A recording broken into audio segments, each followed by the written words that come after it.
2024 онд нийслэл ерөөсө 3 байгууллага ашигтай ажилласан. За ийм байсан. Одоо тэгэхээр сая 5 хүн хүснэгтээ сарсан оюумаа дарга бараг 80-90 орчим хувь нь ашигтай ажиллах гэж байна уу те? Энэ жил. Тэгэхээр энэ юугаа хэдүүлээ ингээд нэг юм тансаглал юм болгомоорг байна. Ягаад гэвэл бидэнд маш их ажил байна. Жишээлхэд одоо Улаанбаатарчуудын сүүлийн бараг 34 жил 35 жил ярьсан нэг төсөл 5 дугаар цахилгаан станц. Одоо хөрөнгө оруулалт бидний өмнө яг энэ хоолой дээр тавьчаад байна. Одоо мөн сүүлийн 20 гаруй жил ярьсан MLT эко ажилтны парк. Яриадлсан. Сая бид нар гүйцэтгэгчээ шалгаруулсан. Гэрээгээ хийдсэн тийм үү? За одоо мегмар захирал ингээд сууж байна.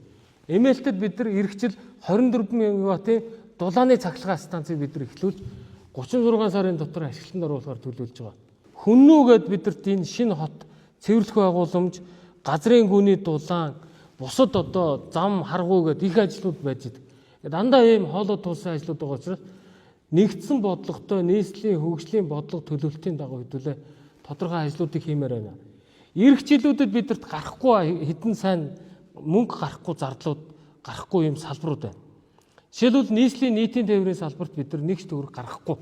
Шаардлагатай тохиолдолд мөнгөө зарцуулъя гэж байна. Нийслэлийн нийтийн тээврийн санд 30 гаруй тэрбум төгрөг ирэх жил бараг 50 тэрбум төгрөг бол цугларна. 50 тэрбум.